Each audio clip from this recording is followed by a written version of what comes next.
Today we're going to go into that old school saying, when you think of Islam and Muslims, what do you think of? One of the biggest things that comes to me is, what about 72 virgins they get in heaven? Oh, how many times have you heard that? How many times have you got to hear that? You know what? Since I've started reading the Quran, I'm getting all the backlash you're getting. So I'm getting to feel a tiny bit what it's been like for you. But we shall soldier on, because you know what? I'm bloody loving, excuse the French, reading the Quran and learning everything about it. Even my partner the other day come up to me and said, sort of, well, what about the 72 virgins they get when they die? I said, well, I have not read that yet, but I will look into it for you. So I did. So I think it was around the year 2000 it started. There was an interview with CBS. A guy called Muhammad Abuwer. Wanita ini membahas kesalahpahaman umum tentang Islam mengenai kepercayaan 72 perawan di surga. Wanita itu menyebutkan bahwa salah satu kesalahpahaman terbesar tentang Islam adalah kepercayaan terhadap 72 perawan di surga. Kesalahpahaman ini mendapatkan popularitas sekitar tahun 2000 setelah wawancara dengan Muhammad Abuwer yang menjanjikan 70 perawan dan 70 istri kepada para syuhada sebagai kompensasi dari Tuhan. Dia juga mengklarifikasi bahwa tidak disebutkan 72 perawan dalam Al-Qur'an. Sebaliknya, ada referensi tentang pasangan yang cantik, penuh kasih sayang, muda dan diciptakan khusus untuk mereka yang ada di surga. Lalu wanita itu membahas tentang bunuh diri sebagai dosa menurut ajaran Islam. Bunuh diri dianggap sebagai dosa besar dalam Islam. Wanita itu memberikan contoh-contoh dari Al-Qur'an yang menekankan kesucian hidup dan mencegah penghancuran diri. Surat keempat dalam Al-Qur'an ayat 29 menyarankan agar tidak membunuh diri sendiri atau menggunakan kekayaan secara tidak jujur. Surah kedua di dalam Al-Qur'an ayat 195 memperingatkan agar tidak menjerumuskan diri ke dalam kehancuran diri sendiri dengan tangannya sendiri. Surat 17 dalam Al-Qur'an ayat ke-33 menyatakan bahwa membunuh siapapun bertentangan dengan perintah Allah untuk memelihara kehidupan. Lalu wanita ini juga memperjelas konsep perawan yang disebutkan dalam kaitannya dengan surga. Meskipun tidak disebutkan secara spesifik perawan 72, ada referensi tentang pasangan atau pasangan di surga yang cantik, penuh kasih sayang dan muda. Lalu ia juga menekankan bahwa referensi ini menunjukkan bahwa semua orang di surga akan menjadi perawan kembali, menyoroti kesucian dan sifat bahagia di akhirat. Dia juga mengajak individu untuk mendalami ajaran Islam dengan membaca Al-Qur'an secara langsung.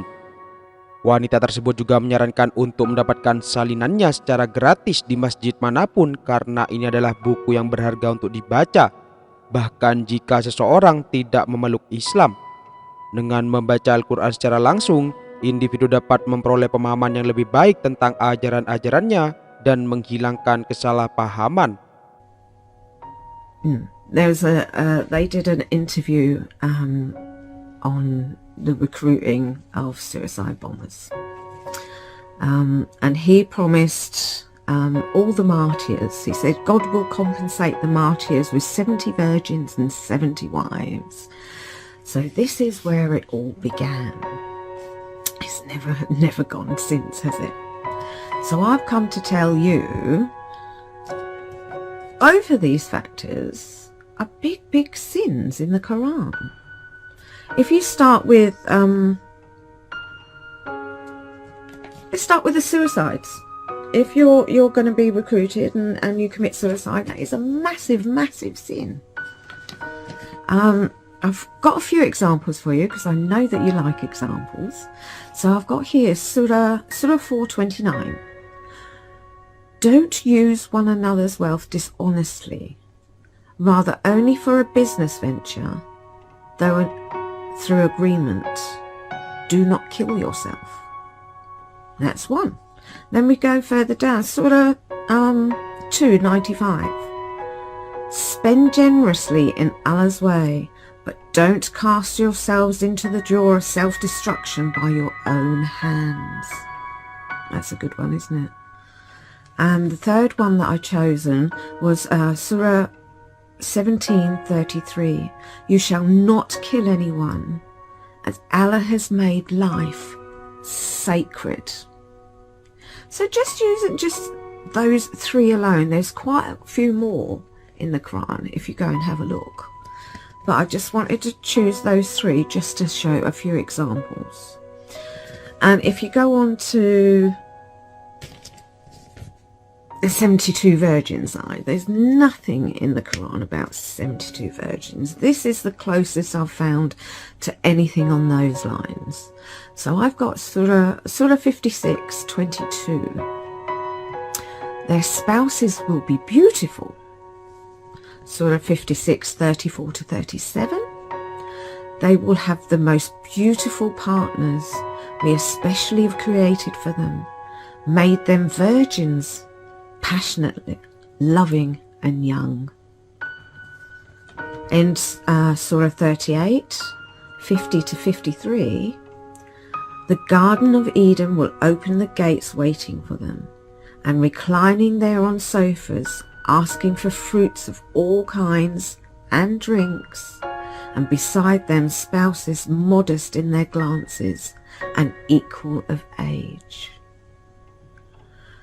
So you can see by the examples I've given there, yes, there is a mention of virgins in there, but it's mentioning that everyone, when they reach heaven, will be a virgin again. You're going to live a wonderful life, unless you go down to the fiery thoughts of hell. So there you have it. There's nothing out there about 72 virgins. So I hope that you'll start looking into the Quran and what it actually says instead of listening to everyone else. You can get a free copy from any mosque that you go to. They'll gladly give you a copy. It's such a good book to read. Even if you don't take Islam up, it's good to have the knowledge.